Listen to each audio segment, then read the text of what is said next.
The city skyline blurred into a dizzying canvas of motion and chaos. Below, the streets thrummed with a sinister energy as the Sons of the Serpent, cloaked in their unsettling regalia, spewed their hateful rhetoric, amplified by the insidious power of the hate-monger. Amidst the swirling crowd and rising tensions, a colossal figure, seemingly carved from granite and fury, moved with a surprising agility. This was Rage, the newest and arguably most imposing probationary member of the Avengers. His fists, the size of small boulders, slammed into concrete, sending villains sprawling. Rage's roar was a force of nature, a primal sound that echoed his impressive might. He fought with a ferocity that belied his recent arrival on the superhero scene, a dedication that impressed even the seasoned Captain America and the agile Falcon who fought alongside him. For weeks, Rage had proven himself an invaluable asset, a powerhouse whose physical strength was matched only by his fierce commitment to justice. He seemed mature, dependable, a true Avenger in the making. But as the battle raged and the hate-monger's influence began to wane, a subtle shift occurred. Captain America, ever observant, noticed something amidst the fading chaos. Rage, exhausted but victorious, stood panting, his massive chest heaving. There was a flicker, a brief, unguarded moment that revealed not the hardened warrior they thought they knew, but something else entirely. It was a fleeting impression, a youthful vulnerability that was immediately jarring against his imposing frame. Later, as the dust settled and the last of the Sons of the Serpent were apprehended, Cap and Falcon approached Rage. Their questions began gently, a casual debriefing. But then, as the conversation steered towards his background, his training, his family, the answers became evasive, laced with a youthful awkwardness that starkly contrasted his on-field persona. The more they probed, the clearer it became. Rage's seemingly mature demeanor was an act, a necessary shield for someone who was, startlingly, not yet a man. The revelation hit them with the force of one of Rage's own blows. This immense, powerful Avenger, capable of holding his own against supervillains and racists alike, was a child, a minor. It was almost unbelievable. His massive physique, his deep voice, his serious, almost world-weary disposition, all had perfectly masked his true, tender age. Back at the Avengers Mansion, a heavy silence settled over the meeting room.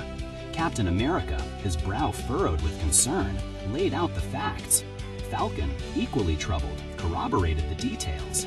The other Avengers listened, a mix of disbelief and growing understanding washing over their faces.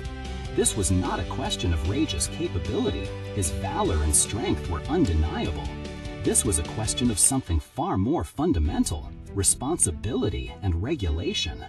The Avengers, after all, were not just a group of heroes. They were an organization with bylaws, with protocols, with a deep-seated commitment to ethical conduct. And among those bylaws, a crucial one stipulated that active members must be of age. The reasoning was sound. Exposing minors to the constant, life-threatening dangers of their work was not only irresponsible, but morally indefensible. The emotional and psychological toll, the legal ramifications, it was simply too great a risk, too heavy a burden for a young person to bear, no matter how powerful. The decision was agonizing, particularly for Captain America. He had seen Rage's potential, his genuine desire to do good, his raw power that could turn the tide in countless battles.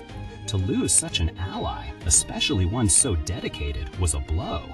But the integrity of the team, the safety of a young life, and the adherence to their own principles outweighed any immediate tactical advantage. With a heavy heart, Captain America, along with Falcon, delivered the news to Rage. It was a conversation filled with a mix of genuine regret and firm resolve. Rage, initially confused, then perhaps hurt, eventually seemed to grasp the gravity of the situation. He was not being punished for a mistake, but protected from an overwhelming burden. The Avengers expressed their deep admiration for his courage and strength, acknowledging his heroic actions, but explained that his tenure as an active member had to end. He was too young. Rage, the formidable hero, walked away from the Avengers that day, not because of a failure of power, but a revelation of age.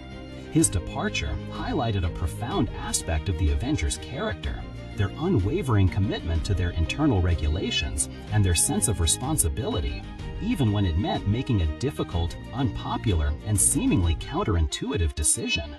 They had to prioritize the welfare of a child, even if that child could smash through concrete walls and stand toe-to-toe with the hate-monger.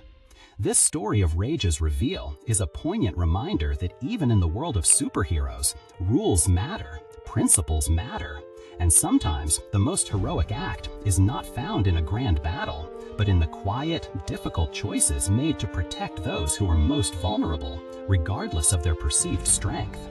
It teaches us about the profound responsibility that comes with power and the wisdom in knowing when to say no, even to a powerful, dedicated ally, for the greater good. What are your thoughts on the Avengers' decision? Was it fair? Was it necessary? Share your perspectives in the comments below. And if you enjoyed this glimpse into the less talked about ethical dilemmas of heroism, please consider subscribing or following for more stories that dive deep into the heart of our favorite heroes and the complex choices they face. Until next time, stay thoughtful and keep exploring the extraordinary.